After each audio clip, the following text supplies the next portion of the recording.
السلام علیکم ورحمۃ اللہ وبرکاتہ۔ جی ناظرین، آپ دیکھ رہی ہیں ہمارا یوٹیوب چینل ایک قوم ایک آواز۔ آج میں آپ کو بتاؤں گا پریشانیوں کا نفسیاتی علاج اور مسائل میں کرنے والے چند ضروری کام۔ اس سے پہلے آپ سے ایک ریکویسٹ ہے، اگر آپ نے ہمارا یوٹیوب چینل ایک قوم ایک آواز کو ابھی تک سبسکرائب نہیں کیا تو اس کو سبسکرائب کریں اور بیل آئیکن پہ کلک کر دیں تاکہ آپ کو ہماری آنے والی ہر ویڈیو مل سکے۔ اگر آپ کو یہ ویڈیو پسند آئے تو اس کو لائک اور شیئر کریں۔ شکریہ۔ پریشانیوں کا نفسیاتی علاج۔ ناظرین، اکثر پریشانیاں ایسی ہوتی ہیں جن کے اندر ہمارے نفسیات کو بڑا عمل دخل ہوتا ہے۔ مطلب یہ ہے کہ حقیقت میں تو وہ اتنی کوئی بڑی بات نہیں ہوتی، لیکن ہم نے اپنی نفسیاتی بیماری کی وجہ سے بلا وجہ ان کو سر پر سوار کیا ہوتا ہے۔ چنانچہ حضرت حکیم الامت تھانوی رحمہ اللہ کا ارشاد ہے کہ دنیا کی تمام پریشانیوں سے بچنے کا واحد طریقہ یہ ہے کہ پریشانیوں کو پریشانیاں نہ سمجھو تو کوئی پریشانی نہیں رہتی۔ نفسیات کو علاج میں بڑا دخل ہے۔ آج کل ہماری بیماریوں کا نفسیات سے علاج ہو رہا ہے۔ نفسیات کیا ہے کہ دماغ کو تکلیف سے ہٹا دو تو تکلیف جاتی رہتی ہے۔ یعنی اگر کسی کو بخار ہے اور دوسرے نے کہہ دیا کہ یہ بخار بہت خطرناک ہے تو اب تک تو خطرناک نہ تھا، ہاں اب خطرناک بن گیا۔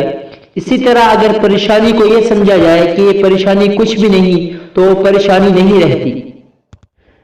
مسائل میں کرنے والے چند ضروری کام۔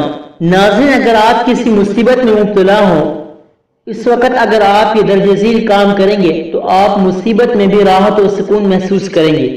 وہ کام ہی ہے۔ نمبر 1، حالت مصیبت میں مبتلا ہوں تو صبر کیا جائے کہ مومن کی شان یہی ہے۔ چنانچہ رسول اللہ صلی اللہ علیہ وسلم کا ارشاد ہے، یعنی مومن کی عجیب حالت ہے کہ اگر اس کو خوشی پہنچتی ہے تو شکر کرتا ہے اور اگر اس کو مصیبت پہنچتی ہے تو صبر کرتا ہے۔ چنانچہ دونوں حالتوں میں نفع رہا۔ نمبر 2، اگر آپ کسی مصیبت میں مبتلا ہوں تو خدا تعالیٰ کی رحمت سے مایوس نہ ہوں بلکہ اللہ تعالیٰ کے فضل و کرم کے امیدوار رہیں، کیونکہ اسباب سے اوپر بھی تو کوئی چیز ہے۔ تو نا امیدی کی بات وہ کہے جس کا ایمان تقدیر پر نہ ہو۔ اہل دین کا طریقہ تو رضا بالقضا ہے۔ نمبر 3، مصیبت کی وجہ سے دوسرے احکام شریعہ میں کوتاہی نہ کریں۔ نمبر 4، خدا سے اس مشکل کی آسان کرنے کی دعا کرتے رہیں اور تدابیر میں مشغول رہیں، مگر تدبیر کو کارگر نہ سمجھیں، اس لیے کہ تدبیر میں بھی بغیر دعا کے برکت نہیں ہوتی۔ نمبر 5، استغفار کرتے رہیں، یعنی اپنے گناہوں سے معافی مانگتے رہیں۔ نمبر 6، اگر مصیبت ہمارے کسی بھائی مسلمان پر نازل ہو تو اس کو اپنے اوپر نازل سمجھا جائے، اس کے لیے بھی ویسی ہی تدبیر کی جائے جیسا کہ اگر اپنے اوپر نازل ہوتی تو اس وقت خود کرتے۔ امید کرتا ہوں آپ کو یہ ویڈیو پسند آئی ہوگی۔ اگر ویڈیو پسند آئی ہے تو اس کو لائک کریں، چینل کو سبسکرائب کریں۔ ملتے ہیں اگلی ویڈیو کے اندر، تب تک کے لیے اللہ حافظ۔